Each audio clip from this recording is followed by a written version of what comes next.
teaching methods and prerequisites. Question. According to the Sufis, is there any knowledge of the difference between teaching and conditioning, and do people know what they want when they set out to learn? Answer. People are conditioned not only by deliberate indoctrination, but also by systems whose proponents themselves are ignorant of the need for safeguards to prevent conditioning. People are also conditioned by a constellation of experiences. In most human societies, unanimity of thought has been arrived at by an unrecognized conditioning process in which virtually all the society's institutions may be branches of the conditioning process. This information is neither new nor necessarily exciting, but it is essential. What is new about it is that it has been concisely and effectively revealed in studies made in the West, notably since the end of the Korean War. If you do not know or believe the foregoing, you will either have to accept it as a working hypothesis, or else leave all attempts at studying other matters aside until you have caught up with this information in the generally available sources on the subject. In such a case, your basic information is incomplete, and your prospects of progress are as limited in a higher sense as if you were trying to become an academic but were not yet literate. Certain traditional teaching systems have continuously maintained the knowledge of this conditioning by environment factor. The essence of their systems has been twofold. One, to stress the fact of conditioning in order to redress the imbalance produced by it, and two, to provide study formats and human groupings in which the conditioning cannot easily operate. No such systems deny the value of conditioning for certain purposes, but they themselves do not use it. They are not trying to destroy the conditioning mechanism upon which, indeed, so much of life depends. This is the first lesson. People who are shown for the first time how their views are the product of conditioning tend to assume, in the crudest possible manner, that whoever told them this is himself opposed to conditioning or proposes to do something about it. What any legitimate system will do, however, is to point out that conditioning is a part of the social scene and is confused with higher things only at the point when a teaching has become deteriorated and has to train its members. The second lesson is this. The majority of any group of people can be conditioned if the group is in effect a random one. Non-conditioning prone groups can only be developed by selecting people who harmonize in such a manner as to help defeat this tendency. People who hear this may tend automatically to assume that this is a doctrine of the elite, but this assumption is only accepted by them because they are ignorant of the process and the bases. The primary object is to associate people together who can avoid conditioning, so that a development can take place among these people, which in turn can be passed on to larger numbers. It can never be applied to large numbers of people directly. Many people who hear for the first time that conditioning is a powerful, unrecognized, and spiritually ineffective development react in another manner which is equally useless. They assume that since conditioning is present in all the institutions known to them, including any which they themselves esteem highly, it must always be essential. This is only due to the fact that they are not willing to face the fact that any institution may become invaded by a tendency which is dangerous to it. This is not the same as saying that the institution is based upon it. When people are collected together to be exposed to materials which will defy or avoid conditioning, they will always tend to become uncomfortable. This discomfort is due to the fact that they are not receiving from these materials the stimuli to which they have become accustomed as conditioned people. But since they generally lack the full perception of what is in the materials, and since it is a characteristic of conditioning materials that they may masquerade as independently arrived at facts, such people do not know what to do. The solution to this problem, which they will tend to adopt, is some kind of rationalization. If they receive no accustomed stimulus of an emotional sort, they will regard the new or carefully selected materials as insipid. This is a further lesson, Everyone should realize that the vicious circle must be broken somewhere and somehow. To substitute one conditioning for another is sometimes ridiculous. To provide people with a stimulus of a kind to which they have become accustomed may be a public or social service. It is not teaching activity of a higher sort. Unfortunately, people have been so trained as to imagine that something which is hard to understand or hard to do, in a crude sense, is a true exercise. Hence, people are often willing to sacrifice money, physical effort, time, comfort. But if they are asked, say, not to meet, or to sacrifice the attention of a teacher, this they find nearly impossible to bear, simply because their training is such that they are behaving as addicts. They may want sacrifice or effort, but only the kind which they have been trained to believe is sacrifice or effort. Stylized effort, though, is no effort at all. Most unfortunately, they do not know that the system to which they have been trained has always, if they have developed such a taste for it as we have just described, fulfilled its optimum possible developmental function at a point long before we are likely to have encountered them. It has now become a vice, ritual, or habit which they are unable to recognize as such. The prerequisite of an advanced form of teaching is that the participants shall be prepared to expose themselves to it, and not only to some travesty which gives them a lower nutrition to which they have become accustomed. This is in itself a higher stage than any repetition or drilling or rehashing of words or exercises or theories. And in its way, it is a challenge. Can the participants, or can they not, really enter an area where their effectively cruder desires and automatic responses are not pandered to? If they cannot, they have excluded themselves from the teaching. In order to become eligible, it is the would-be students who have to sort themselves out. They have to examine themselves and see whether they have merely been using their studies to fulfill social desires or personal psychological aims, or to condition themselves. They should also be told the simple fact that, for instance, if you shout, "I must wake up," often enough, it will put you to sleep. If their sense of power, for instance, is being fed by means of the suggestion that they are studying something that others do not know, they will get no further. If they are deriving any personal pleasure or other benefit from teaching others, they will not learn any more. If they depend upon their study community alone, or mainly for friends or somewhere to go once or twice a week or month, they will get no further. There has been a confusion between teaching and the social or human function. To help or to entertain someone else is a social, not an esoteric duty. As a human being, you always have the social and humanitarian duty, but you do not necessarily have the therapeutic duty. Indeed, you may be much less well qualified for it than almost any conventional professional therapist.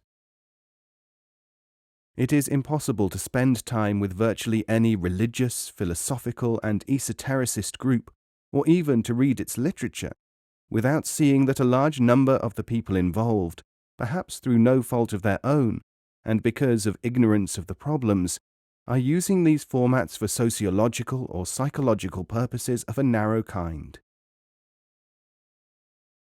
It is not that their spiritual life is right in these groups, it is that their social life is inadequate.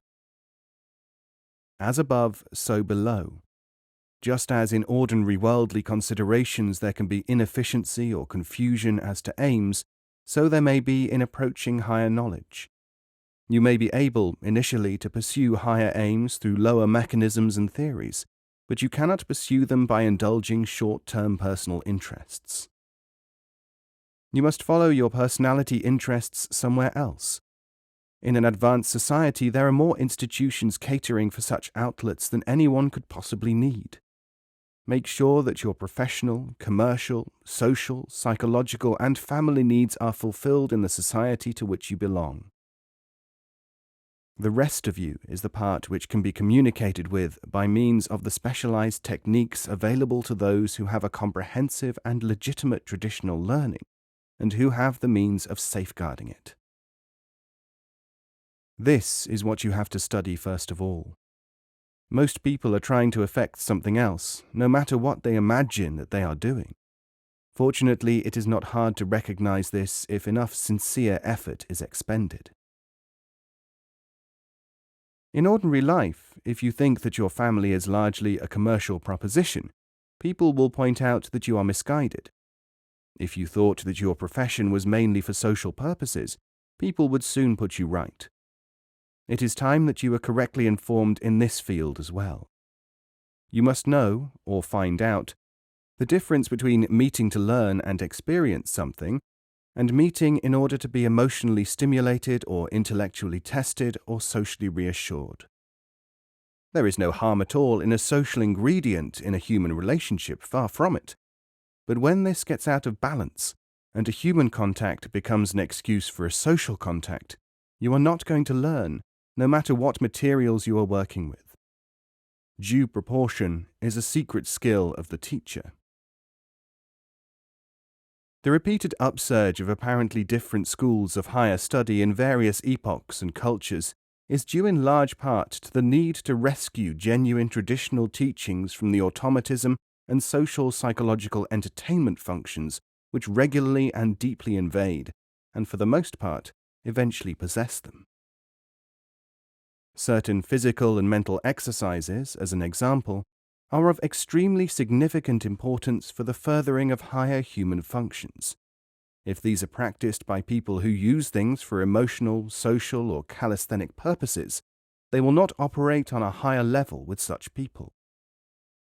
They become merely a means of getting rid of surplus energy or of assuaging a sense of frustration. The practitioners, however, regularly and almost invariably mistake their subjective experiences of them for something higher.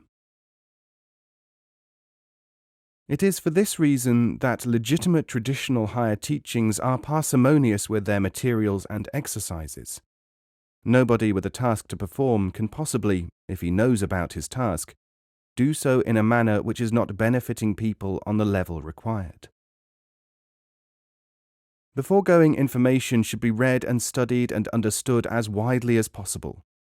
Without it, there is little possibility of serving any group of people, anywhere, other than socially or with shallow psychology, no matter what theories, systems, or exercises are employed. Where there is ideology, conditioning, and indoctrination, a mechanical element is introduced which drives out the factor of extra-dimensional reality perception, which connects the higher function of the mind with the higher reality. Sufi experiences are designed to maintain a harmony with and nearness to this reality, while mechanical systems effectively distance people from it. Who guards the coat? Attar, in his Recitals of the Saints, tells a story of the great Sufi Habib Ajami when he went to a river to wash, leaving his coat lying on the ground. Hasan of Basra was passing and saw it. Thinking that someone should look after this property, he stood guard over it until Habib returned. Hasan then asked Habib whom he had left looking after the coat.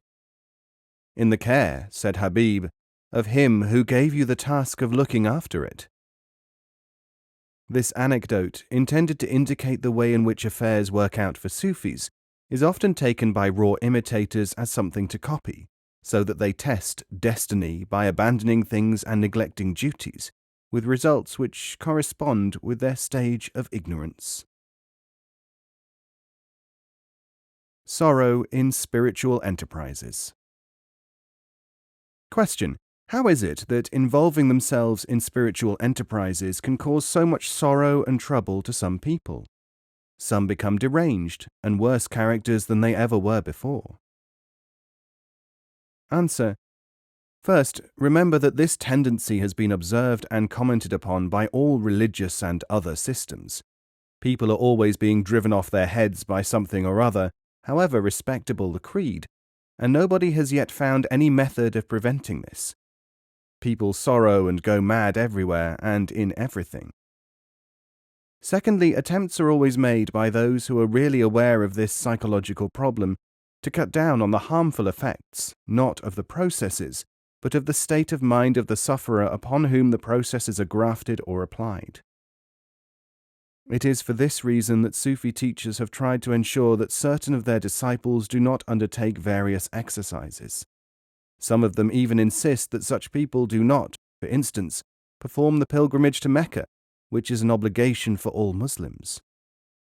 For this reason, the Sufis have been blamed for opposing that which is permitted or enjoined by people who are too stupid to understand that, in Islam, the sick are not supposed to do things, even when enjoined, which might increase their infirmity. The sorrow and trouble to which you refer are due to an inner sickness. This sickness is one which is made worse by anything, even spiritual things, which approach it, because when a spiritual element approaches certain forms of sickness, the ailment itself distorts the approaching element and misuses it. You can verify this for yourself by noting how a perfectly salutary thing, employed in the wrong manner or at the wrong place or with the wrong people, can cause damage. Stepping off the 14th floor. There were 2 news items in the British newspapers not long ago. In one of them, a man stepped off the 14th floor of a building because of his religious faith, confident that God would save him. He died. In the other case, it was assumed by spiritually minded people that a man was possessed by devils. An attempt was made to exorcise these demons by a ritual taught by the Church. The attempted casting out of the devils by a priest of the Church of England was followed by the man murdering his own wife within hours of the ceremony by tearing out her eyes and tongue. Such things can happen when people mistake a spiritual matter a medical one.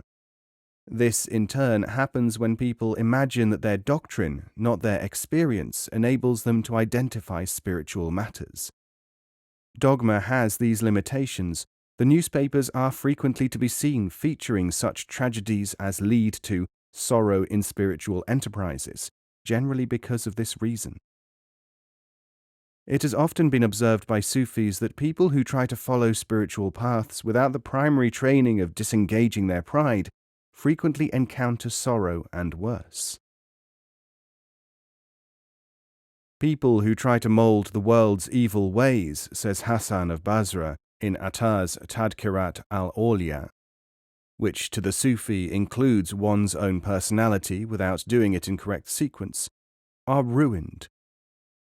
People become deranged by following what they assume to be spiritual ways, by trying to do what is not only impossible, but absurd. I would list the harping on the fear of death rather than equally upon its importance as a transition phenomenon, and also the misguided search for security of implanted obsession, often believed to be faith, but in reality only dogmatism, as the 2 most frequent causes of the sorrow and trouble to which you refer. There are 2 quatrains in Persian by the eminent Ustad Khalilullah Khalili, a great contemporary Sufi, on this. Just compare his emphases with the contextless ones which so many people imagine to be spirituality. Death and Mountains. In the first, he says, I fear not death, for it is my helper. It took my forefathers to their destination, this elegant and easy-paced conveyance of mine. In the other, he speaks of conditioning, crystallized into stupefying but useless rigidity, as a mountain, and the flexibility of the understanding seeker as a bird, in an observation of the bird to the mountain. O mountain, high and mighty, reaching into the skies, how you seem absorbed in self-regarding. Although only a small bird, yet I am free to dance on a flowerhead, while your feet are in chains.